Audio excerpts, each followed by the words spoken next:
जाएगी, थोड़ा गला खराब है।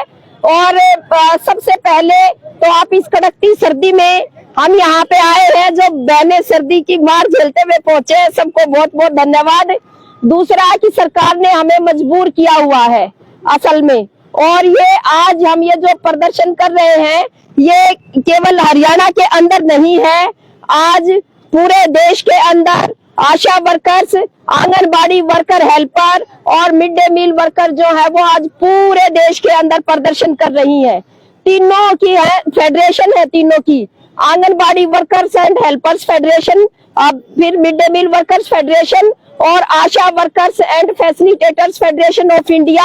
तीनों जो है फेडरेशनों के आह्वान पे हमने ये आह्वान दिया था पूरे देश के अंदर कि हम पूरे देश के जो हमारे सांसद हैं, जो अभी संसद में बैठेंगे और वहां पे बजट बनाया जाएगा, बजट बनाते समय वो हमारे हक की आवाज उठाएं, वो संसद के अंदर बात करें और ये जो तीनों योजनाएं हैं, इन तीनों योजनाओं को पर्याप्त बजट का आवंटन हो।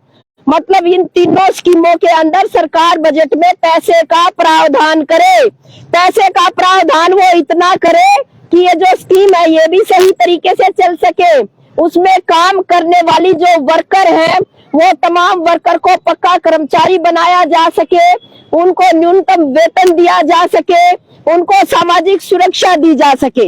ये इतना बजट का आवंटन उसके अंदर जरूर होना चाहिए। ये बात करने के लिए आज हम यहाँ रोहतक में भी अपने सांसद के पास जाएंगे और बाकी देश के अंदर भी, चाहे वो पक्ष के सांसद हैं, चाहे वो विपक्ष के सांसद हैं, सबके पास आवाज अपनी लेके जा रहे हैं कि इस संदर्भ में आवाज उठाइए। बात क्या है? बात तो ये है कि 1978 में तो आंगनबाड़ी शुरू हुई, 48 साल हो गए उसको। 48 साल में सरकार को जो चलाना था वैसे ना चला के लगभग उसको ताला लगाने की स्थिति पे वहां पहुंचा दिया। 2004 से मिड डे मील की स्कीम शुरू हुई है। वो पहले प्रकाश बोलते हुए बता दिया उन्होंने कि पहले से जब से ये भाजपा की सरकार आई है 4000 से ज्यादा स्कूल तो ये पहले बंद कर चुके हैं। अब जो है ये ट्रांसफर नीति दोबारा से लेके आने वाले हैं। जिस दिन वो नीति आएगी उस दिन 4 से 5000 स्कूल और बंद हो जाएंगे, और 4 से 5000 स्कूल बंद होने का मतलब आप मान सकते हो कि उसमें से कितने मिड डे मील वर्कर्स की नौकरी चली जाएगी। अभी राज्य और योगी हमारे थोड़े पीछे बढ़ गए, लेकिन उनने जब नौकरी पर रखना है नहीं तो यूं है कि किसी ना किसी तरीके से हथकंडों से आपको बाहर भेजना है तो वो करने लग रहे हैं। ऐसा ही राष्ट्रीय स्वास्थ्य मिशन के अंदर भी जो काम एनएचएम के हैं उनका बहुत सारे कामों को जो आशा वर्कर करती हैं उनको एनजीओ से करवाने की कोशिशें जारी है। अलग अलग राज्यों के अंदर जारी है, हरियाणा के अंदर भी जारी है। और जो हमारे बुनियादी काम थे, तीनों स्कीम वर्कर्स के जो बुनियादी काम थे उनको उन बुनियादी कामों से हटाया जा रहा है। जैसे आशा वर्कर्स का काम ये था कि वो जो है समुदाय के बीच में और स्वास्थ्य विभाग के बीच में एक कड़ी का काम करेंगे और जो है वो गर्भवती महिलाओं की, नवजात शिशुओं के स्वास्थ्य की देखभाल करेंगे। जब एक गर्भवती महिला का रजिस्ट्रेशन होता है स्वास्थ्य विभाग के पास, उससे लेके उसकी डिलीवरी तक, उसके बाद 42 दिन तक उसके बच्चे की और उस माँ की, जच्चा की, दोनों की देखभाल करना, बच्चों का टीकाकरण करवाना, ये मुख्य काम थे आशा वर्कर के।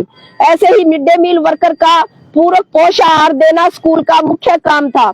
ऐसे ही आंगनबाड़ी वर्कर, हेल्पर का बच्चों को आंगनबाड़ी सेंटर में खेल खेल में शिक्षा और पूरक पोषाहार देना, ये काम जो थे इनके, लेकिन इनको इनके कामों पे नहीं छोड़ा जा रहा। आशाओं को कह रहे हैं आप एनसीडी का डाटा ऑनलाइन करो, अब जो है आयुष्मान के केवाईसी के कार्ड भर दो, आप दिव्यांगों का सर्वे कर दो, आप विधवाओं का सर्वे कर दो, अब आप फलाना काम कर दो, आज आप ढिकड़ा काम कर दो। जो फालतू के काम है, असल में जो जिस लक्ष्य के लिए आशा को लगाया गया था उससे हटा के दूसरे कामों पे उसको लगाया जा रहा है। ऐसा ही आंगनबाड़ी वर्कर, हेल्पर के साथ भी हो रहा है। उनसे भी यही कहा जा रहा है, अनेक तरह के सर्वे, जितने सरकार के सर्वे हैं, स्वास्थ्य विभाग के तमाम सर्वे आशा वर्कर करेंगी, बाकी के जो बच गए वो आंगनबाड़ी वर्कर करेंगी और स्कूल में ना ये पीएन लगाएंगे, ना ये जो है कोई और जो है कोई स्वीपर लगाएंगे। सोचते हैं कि जो है पीएन का काम भी मिड डे मील वर्कर कर दे स्कूल के अंदर, जो है सफाई का काम भी मिड डे मील वर्कर कर दे स्कूल के अंदर। वो जो है कर सकती है कि नहीं कर सकती, इसके बारे में उसका सही काम है वास्तविक, उस काम को करते हुए इस बात की संभावना भी है कि नहीं है, ये नहीं देखते, ना पक्का कर रहे हैं। ये हालात है आज। इन हालात के खिलाफ हम सब जो है एकजुट लड़ने की हमने जो है ये रणनीति बनाई है कि भाई हम अलग अलग भी लड़ रहे हैं, काफी दिन हो गए, और अलग अलग लड़के हम ना तो पक्के हुए अभी तक, ना हमारा जो है न्यूनतम वेतन फिक्स हुआ, और ना ही हमें कोई सामाजिक सुरक्षा मिली। सामाजिक सुरक्षा का मतलब ये होता है बहनों कि जब आप नौकरी कर रहे हैं ना, नौकरी करके जब आपको विभाग का, अब आप 60 साल के हो गए, 65 साल के हो गए, अब आप अपने घर जाओ तो घर खाली हाथ ना जाओ, तो आपको रिटायरमेंट बेनिफिट दे, उसके आपको पेंशन दे। आपको हारी बीमारी हो जाती है तो विभाग आपका इलाज करवाए। आपका जो है विभाग में काम करते समय ड्यूटी पे रहते हुए आपकी कोई दुर्घटनाग्रस्त हो जाते हैं तो आपके बच्चों के पालन पोषण की जिम्मेदारी विभाग ले। ये होता है सामाजिक सुरक्षा, इसको कहते हैं। जो कानून है हमारे देश के अंदर तमाम, इस बात का प्रबंध आज तक जो है हमें नहीं मिला है, ये मिले इसके लिए तीनों फेडरेशनों ने कहा है कि आने वाले समय में हम चरणबद्ध तरीके से हम अपने आंदोलनों को ऊपर उठाएंगे और केंद्र सरकार से जो है एक बार सीधी बढ़िया वाला जो है हम जो आंदोलन करेंगे उनकी ईंट से ईंट बजाएंगे। क्या वो उसकी वजह ये भी है कि भी राज्य सरकारों के पास जब हम जाते हैं बात करने, वो कहते हैं ये तो सेंटर की स्कीम है, केंद्र सरकार की स्कीम है, केंद्र सरकार जो है इसके बारे में सोचेगी। हमने तो आपको दे दिया, बहुत दे दिया, ज्यादा दे दिया, सबसे ज्यादा दे दिया, वो ऐसे बोलते हैं। लेकिन आप केंद्र सरकार का आप देखें कि ये जो आशा वर्कर्स इंसेंटिव्स ले रही हैं, कई इंसेंटिव तो ऐसे हैं, ये डिलीवरी के 200 रुपए 2005 में तय हुए थे, आज 2022 आ गया, वो 200 ही रहे, 210 भी नहीं हुए 2005 से और 2022 तक। कितने सारे ऐसे इंसेंटिव्स हैं जो या तो 2005 में तय हो गए थे, फिर 2012 में तय हो गए थे, और उसके बाद से केंद्र सरकार ने केवल 8 एक्टिविटी को छोड़ के किसी भी इंसेंटिव्स के अंदर 1 रुपए की भी बढ़ोतरी नहीं की, 1 रुपए की भी। 10 साल पहले, 15 साल पहले महंगाई कहाँ थी, आज कहाँ पे है। मिड डे मील वर्कर के ये जो 1000 रुपए सेंट्रल गवर्नमेंट ने तय कर रखे हैं, वो 1000 रुपए 2010 में तय हुए थे। 2010 के बाद से केंद्र सरकार ने 1 भी रुपया नहीं बढ़ाया मिड डे मील वर्कर का। और ये आंगनबाड़ी का जब ये आशा की 8 एक्टिविटी के पैसे बढ़ाए, तब इनका भी अनाउंस किया 1500 और 750। वो यहाँ पे 4 महीने हड़ताल कर करके एडी रगड़ के रहेगी आंगनबाड़ी की वर्कर और हेल्पर। लेकिन उनकी जो प्रधानमंत्री ने बड़ी बड़ी टीवी स्क्रीन लगा के जो तय कहा था कि वो दिवाली का तोहफा है आशाओं को और आंगनबाड़ी वर्कर हेल्पर को, वो तोहफा उन्होंने आज तक जो है दिया नहीं है, वो मिला नहीं। ये हालात है, और ये हालात है तो हमें जो है संघर्ष वहां पे भी अपना बनता है। आशाओं की फेडरेशन नहीं थी पहले, पूरे देश का कोई संगठन नहीं था, इसके लिए आप सब बधाई के पात्र हैं। आप सबको जो है मुबारकबाद इस बात की कि हमने पीछे सितंबर में, जैसा कि आप सब जानते हैं, कुरुक्षेत्र के अंदर पूरे देश का अपना सम्मेलन हुआ है, जिसमें हमने अपनी पूरे देश की जो है फेडरेशन का गठन किया है। और अब तीनों स्कीमों की फेडरेशन है वो आने वाले समय में और भी ज्यादा निर्णायक लड़ाइयों के लिए जो है निर्णय लेंगी। लेकिन बात यह है आज इस समय पे कि सरकार हमारे साथ क्या व्यवहार कर रही है, क्या वो कर रही है। आंगनबाड़ी वर्कर हेल्पर का सबने देखा। 27 दिसंबर को हजारों आशा वर्कर पंचकुला की सड़कों पे गई। वो बहुत भारी ठंड थी, बहुत सारी बीमार भी हुए। वहां पे जो है हम बैठे रहे, कोई बात करने के लिए जो है किसी के पास टाइम नहीं था। सरकार ये सोच रही थी ये 2 घंटे 3 घंटे बैठेंगी और 2-3 घंटे बैठ के अपना रोटी पानी खा के ये वापस अपने अपने घर चली जाएगी, क्या जरूरत है बात करने की। जब दिन छिप गया 5 बजे 5:30 बजे, तब तो विभाग की नींद टूटी थी, तब वो जाके ये बात करने आए थे। और ये जो आशाओं का कोऑर्डिनेटर है उसका नाम चांद सिंह है। मैं तो पहले ही अंदाजा हो गया था, इसलिए पहले बता दिया था। मैं चांद तो रात में लिखड़ा करे, फिर सूरज जाते ही वो सच हो गई, वह सूरज जाते ही लिखड़ाया। वो जितने सूरज रहा इतना वो चांद नहीं लिखड़ा। और फिर बादशाह भी ने बोले आज तो बात नहीं हो सकती, 5 तारीख का थारा टाइम देंगे, विभाग की ACS भी आवेगी और जो भी थारे मसले होंगे हम सारे मसले जो है उसमें हल कर देंगे। 5 ना आ जियो तुम। काल थी वह 5 तारीख, काल हम चले गए। ACS तो दिल्ली जाली ने बोले कोई घनी इमरजेंसी मीटिंग आ गई ACS की। हमने फोन करके पूछा जी मीटिंग हो तो बता दो ना, हमारा काल का है प्रोग्राम, हम कराएंगे अपना प्रोग्राम, हम नहीं आते। बोले नहीं आओगे, क्यों नहीं आना है, जरूरी मीटिंग आपकी पक्की फिक्स है और जो है आपको आना पड़ेगा, मीटिंग की तो आपकी डेट फिक्स है। हम गए सुबह, कोई अपने घर से 4 बजे चला, कोई 5 बजे चला। हम जाके वहां पे 11 बजे जो है चंडीगढ़ पंचकुला हम पहुंचे। वहां पे जाके जो हम बैठते ही आओ भगत तो ठीक तरीके से कर रहे थे। जो हमें चाय दी, बोले काजू कतली और क्या क्या धरका प्लेटा में धरके आ गए और MD हमने धमकान ला गया है। वो बोला कि क्या कर रहे हो तुम, काम नहीं करने दे रहे आशा वर्करों को, किस लिए आप काम करने से उनको रोकते हो, है ना। हमारे पास सारे रिकॉर्ड हैं, हमारे पास सबूत है कि आप जो है वर्करों को काम नहीं करने देते हो।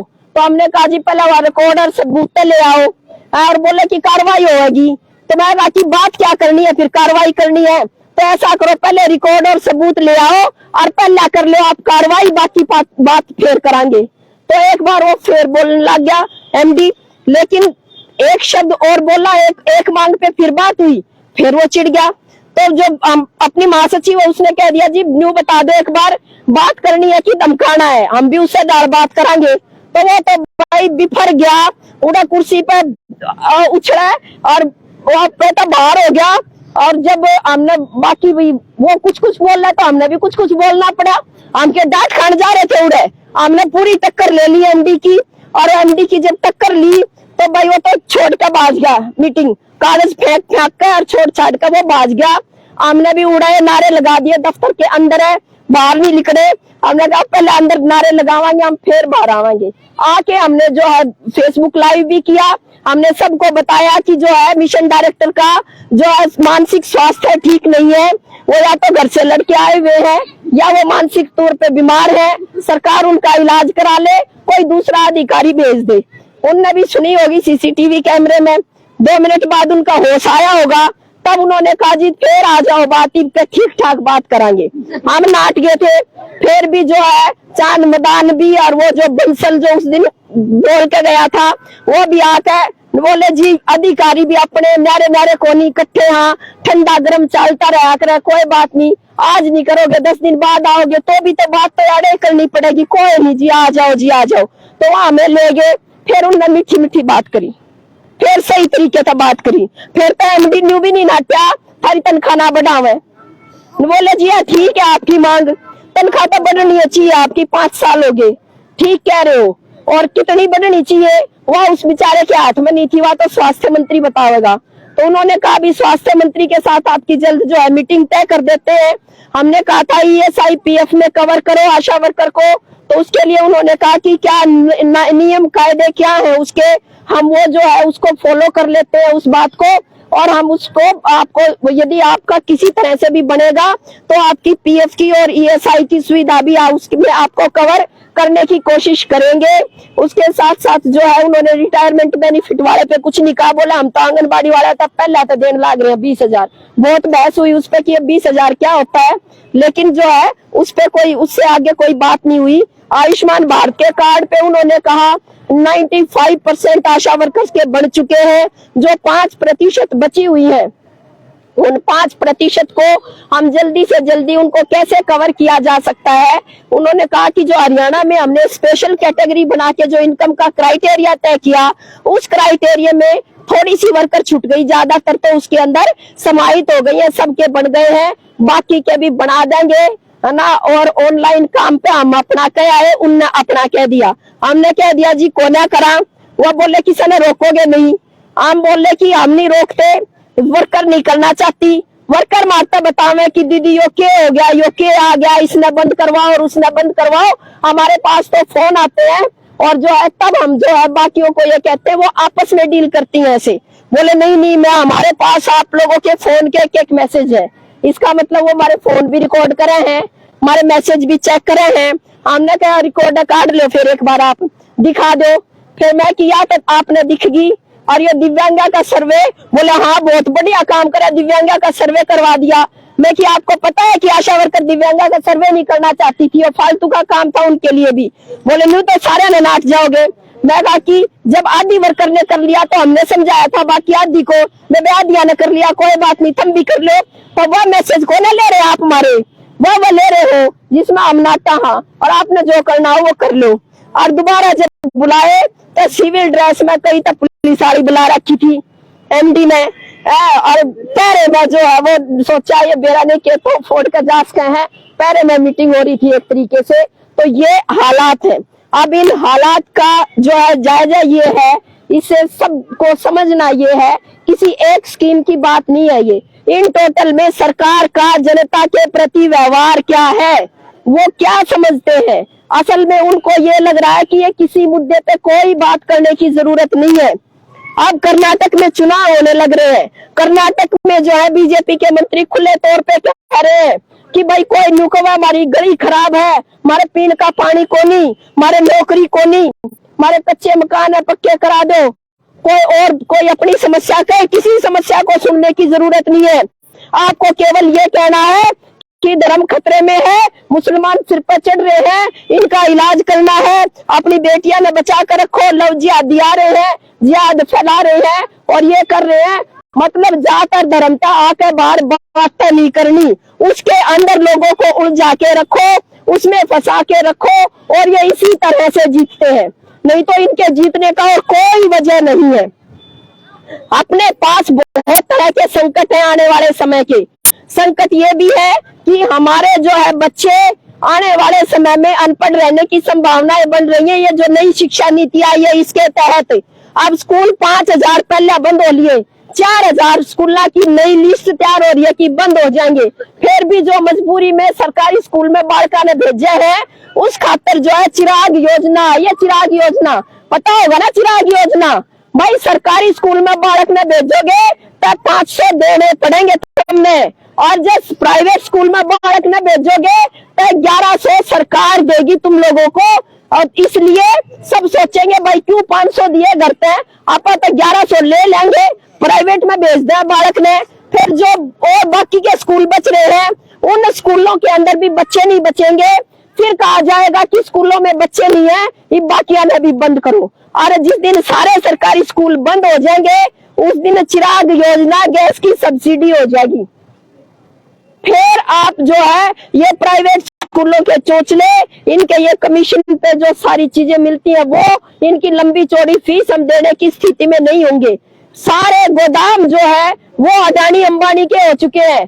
खाद्यान्न वो भी मतलब मर्जी की बात है उनकी, वो किस कीमत पे वो निकलेगा। महिलाओं की स्थिति हम देख रहे हैं।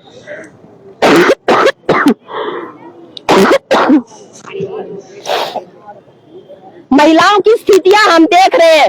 एक तो कल परसों का केस है रात का कंजावला के अंदर।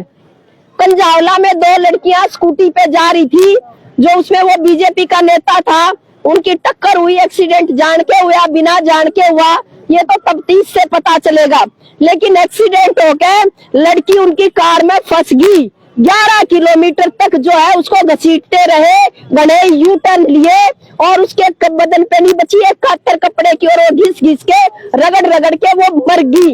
ये 3 दिन पहले की खबर है। और जो है पुलिस क्या कह रही है और क्या कह रहे हैं, वह नशे में थी, वह नशे में थी। और जो है अगर नशे में तो थी, और वो जो अंदर बैठे थे वो क्या में थे, वह भी नशे में होंगे। समाज के अंदर कोई बुराई आती है तो वह बुराई छांट कर को नहीं आवे कि वह छोरा का तो लाग गई बुराई और छोरिया का ना लाग गए, वहां तो सबके साथ कट्ठिए आवे और कट्ठिए जाएगी। लेकिन जो है वो आप नजरिया देखिए कि आप कोई मरने के बाद भी आप किसी का चरित्र हनन कर रहे हैं, फिर ये कहते कि वह रात में घर पे बाहर क्यों निकली थी। भाई वो घर पे बाहर निकलने का पेटेंट भी सारा लड़कियां ने करवा रखा है।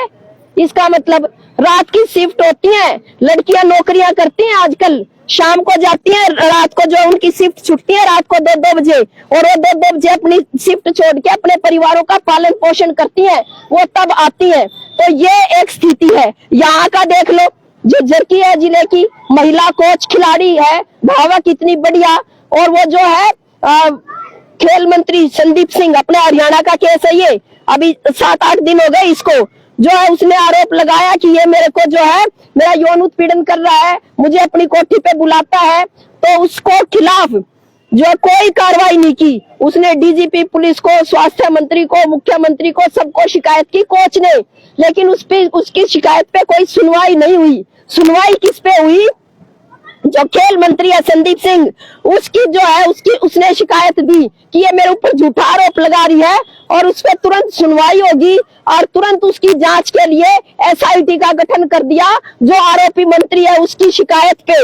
और उस एसआईटी ने उस मंत्री से एक बार भी पूछताछ नहीं की है अभी तक, एक बार भी। और वो जो महिला कोच है उसको रोज बुलाते हैं पूछताछ के लिए, कई घंटे तक उसको जो है पूछताछ कर रहे हैं, और दूसरी तरफ ये कह रहे हैं क्या निकालेगी, अब तू ये देश छोड़ के चली जा, तेरे खाते में 1 करोड़ रुपए हर साल भेज देंगे, जित जाना हो चली जा। और जो है इस सारे मामले में अगर रफा दफा कर मुख्यमंत्री ने बयान दिया, 5 दिन तो बोला कौन है मुख्यमंत्री, और जब 6ठे दिन मुंह खोला उसने, पूछा पत्रकारों ने भाई ये मामला क्या चल रहा है, आप इसको जो है आरोपियों मंत्री के ऊपर जो है बलात्कार का आरोप लग रहा है, आप इसको मंत्रिमंडल से हटाते क्यों नहीं हो? तो उस पे उन्होंने कहा कि जो है कोई आरोप लगाने से कोई अपराधी नहीं हो जाता, इस हमारा मंत्री अपराध सिद्ध नहीं हुआ उसका, और ये लड़की तो झूठे आरोप लगा रही है। अरे अकल मारी गई इनकी, कोई इनसे पूछने वाला हो कि भाई तेरे बिना जांच यूं तो बेड़ा पाट गया कि भाई यो जो है बिना जांच के इस पर कोई भी आरोप सिद्ध नहीं हो सकता मंत्री पे, लेकिन तेरे बिना जांच के न्यू के ऊपर बेड़ा पाट गया कि जो लड़की बोल रही है यो झूठ बोल रही है। मतलब खुले तौर पे वो मंत्री का बचाव कर रहे हैं, और खुले तौर पे जो हमें आज बैठे हैं ये, तो आज हमारे सामने चुनौती बहुत बड़ी है, बहुत बड़ी चुनौती है। बहुत दुख के साथ मैं आप लोगों के साथ साझा कर रही हूँ कि अपनी जो आशा वर्कर यूनियन की नेता ललिता महम से, उनका छोटा बेटा वो सुसाइड कर गया। इससे पहले भी हमने बताया कि भी हमारे जो बच्चे हैं उन बच्चों के साथ क्या होने लग रहा है, उनके भविष्य सुरक्षित नहीं है बच्चों के, वो जो है दिन रात पढ़ाई कर करके जो है आंख फोड़ लेते हैं, कोई रोजगार नहीं मिलता, क्या समाज के अंदर चल रहा है। और भाई आपा क्या सोचे हैं, हम नहीं सोचे अच्छा महिला कोच के साथ छेड़छाड़ होगी, मैं क्यों प्रदर्शन में आऊं, फलाने के साथ नहीं हो गया, मैं क्यों इसके खिलाफ आवाज उठाऊं, मैं तो अपनी बात देखूं, मेरी क्या बात हो रही है, मेरी क्या बात हो रही है, ये अपनी सबकी बात है, और ये अपने सबके ऊपर से ही होके गुजरती है। कभी किसी का नंबर आता है, कभी किसी का नंबर आता है, हमें नहीं पता होता कि हमारा नंबर कब आने वाला है। हम में से भी कौन जो है इन अपराधियों का, ये जो बिल्कुल छुट्टे घूम रहे हैं बीजेपी के तमाम अपराधी, का कौन शिकार हो जाएगा कब, हम में से नहीं पता। तो आवाज उठाओ मिलके, और ये जितना ये नीतियां बिल्कुल ऐसी विनाशकारी नीतियां, देश को विनाश की गर्त में लेके जाने वाली नीतियां जो सरकार की हैं, इन तमाम नीतियों के खिलाफ बहनों मिलकर लड़ना पड़ेगा। और ये आह्वान आज यहाँ पहुंच गया कि आप तीनों स्कीम वर्कर भी मिलकर लड़ेंगे तो भी पार की बात नहीं है, उससे अलग भी हमें बहुत बड़ी जनता बच रही है, उन तमाम लोगों तक भी जाके आना है। 3 संगठनों ने, खेत मजदूर यूनियन, किसान सभा और CITU ने मिलकर ये निर्णय लिया है कि हम जो है गांव-गांव अभियान चलाएंगे, जागरूकता अभियान, जिसमें ये नई शिक्षा नीति, नई स्वास्थ्य नीति के खिलाफ, अब सारी बातें बताई नहीं जा सकती, देर हो जाएगी। ये नई स्वास्थ्य नीति कह रहे डिजिटल हेल्थ कार्ड बनाएंगे, जिसमें वो सारा डाटा आपका रख देंगे, सरकारी में जाओ प्राइवेट में वो कार्ड आपको लेकर जाना पड़ेगा। परिवार पहचान पत्र ने आपको बहुत राहत दे रखी होगी, उसी सी राहत जो है डिजिटल हेल्थ कार्ड भी दे देगा। और वो मतलब उसने ठेला ने ठाए और CHC सेंटर पर बैठे रहो, आज यो कागज ठीक कराना, आज यो कागज ठीक कराना है, और आपके जो सरकारी अस्पतालों पे ताले लगाने की योजना है। बच्चों पढ़ाओ नहीं, बीमार हो तो इलाज नहीं करवा सकते, रोजगार नहीं, खा नहीं सकते तो जिंदा कैसे रहेंगी आने वाले, हमारी नस्ल कैसे बचेंगी? हम कहाँ जा रहे हैं? कहाँ भगत सिंह ने सपना देखा था 75 साल पहले, 100 साल पहले कि हमारा देश जब अंग्रेजों से आजाद होगा तो हम एक ऐसा देश बनाएंगे जिसमें कोई शोषण ना हो। और आज हम जो है उनके सपनों को दफन, जो 23-23 साल के बच्चे फांसी के फंदों पे चढ़ गए थे तब जाके हमें ये आजादी मिली थी, आज उस आजादी को ये मिट्टी में मिला रहे हैं। और धर्म के नाम पे जो है ये एक तरह से हम ये कह सकते हैं कि बिल्कुल गुंडागर्दी फैला रहे हैं, गुंडागर्दी। प्रज्ञा ने ये कहा, प्रज्ञा ठाकुर कर्नाटक में बोले कि क्या कर रहे हो आप लोग, हथियार पहना लो अपने, हथियार नहीं होगे तो सब्जी तो काटते होगे, घर में सब्जी वाले चाकू तो होंगे, उनको ही तेज कर लो। और जो है मतलब किस बात के लिए उकसा रहे हैं? मार काट के लिए उकसा रहे हैं। वो कौन होंगे मार काट करने वाले? मार काट करने वाले अपने नौजवान बच्चे होंगे। जो एक उम्र से ऊपर चला जाता आदमी समझ आ जाती है वो ना भी बहके, लेकिन जो नौजवान बच्चे होते हैं वो बहकते हैं। तो आधे तो जो है वो चाकू पना के मार नाड़ा में होंगे और आधे मारना वाला में होंगे। यो रोजगार बीजेपी देगी आपके बच्चों को। और ये इसीलिए ये सेना में 4 साल की भर्ती आ रही है। या और क्या है? सेना कदे ठेके पे देखी थी कि वे 4-4 साल की भर्ती कर रहे हैं और 4-4 साल में जो क्या ट्रेनिंग लेके आवेंगे वो बालक? हथियार चलाने की। 4 साल में तो कुछ नहीं सीखेंगे, हथियार चलाना सीखेंगे। और वो हथियार चलाना सीख के लाइसेंस वाला हथियार लेके जब वो वापस लौटेंगे और उन्हें कोई रोजगार नहीं मिलेगा तो वह क्या करेंगे? लूटपाट करेंगे। तो ये हालात है। इन तमाम हालात के खिलाफ जो हमें लड़ना है और आह्वान है वो विनोद आपके बीच में रखेंगे, बातचीत करेंगे वो कि भी हमें क्या क्या जो है अपने जनता के मांग मुद्दों को लेके जिनसे बीजेपी ध्यान भटकाना चाहती है, हमें अपनी जनता का ध्यान उन्हीं मुद्दों पे लेके आना है। तो हम जो है अभियान चलाएंगे और सबको बहुत ईमानदारी से उसके अंदर शिरकत करनी है। फरवरी के महीने में डेट तय हो जाएगी। सारे जिला मुख्यालयों पे जो हमारी गांव स्तर की मांगे उनको लेके पड़ाव डाले जाएंगे। और उसमें ऐसा नहीं है कि भाई मिड डे मील की मांग नहीं होगी, आशा की नहीं होगी, आंगनबाड़ी की नहीं होगी, चौकीदार की नहीं होगी, वन मजदूर की नहीं होगी, सबकी होंगी। और उस पर न्यारी जो गांव की हमारी साझा कॉमन मांगे होंगी वो भी होंगी, उनको लेके फरवरी में पड़ाव लगाएंगे। और भाई कमर कस लो, फिर कति जो है चढ़ाई करनी है संसद पे 5 अप्रैल ने। 5 अप्रैल थोड़ा कटाई का भी सीजन शुरू हो जाएगा, लेकिन वो एक दिन का प्रोग्राम है तो वो एक दिन का प्रोग्राम अपना पहले ही फिक्स कर लो। यो 5 जो है या तो मोदी की छाती पर चढ़ाई खातर है यो 5 अप्रैल, और दिल्ली चालना अपन सब ने उसकी बढ़िया तैयारी करनी है। इसी के साथ मैं अपनी बात खत्म करती हूँ। धन्यवाद साथियों।